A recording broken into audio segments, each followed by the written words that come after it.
Which type of flour is most commonly associated with occupational allergic rhinitis? Options are barley flour, rye flour, wheat flour, and corn flour.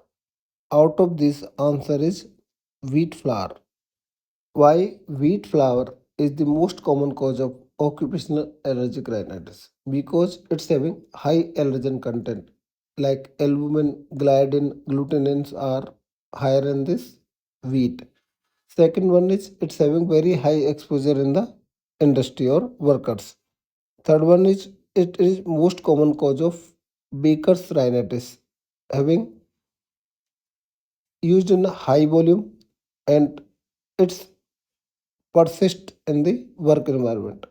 Fourth is wheat flour is more allergenic than the other flours, like because of heavier weight, and it's also induce a strong IgE mediated reaction. These are the causes of wheat flour leading to more allergen than the other options.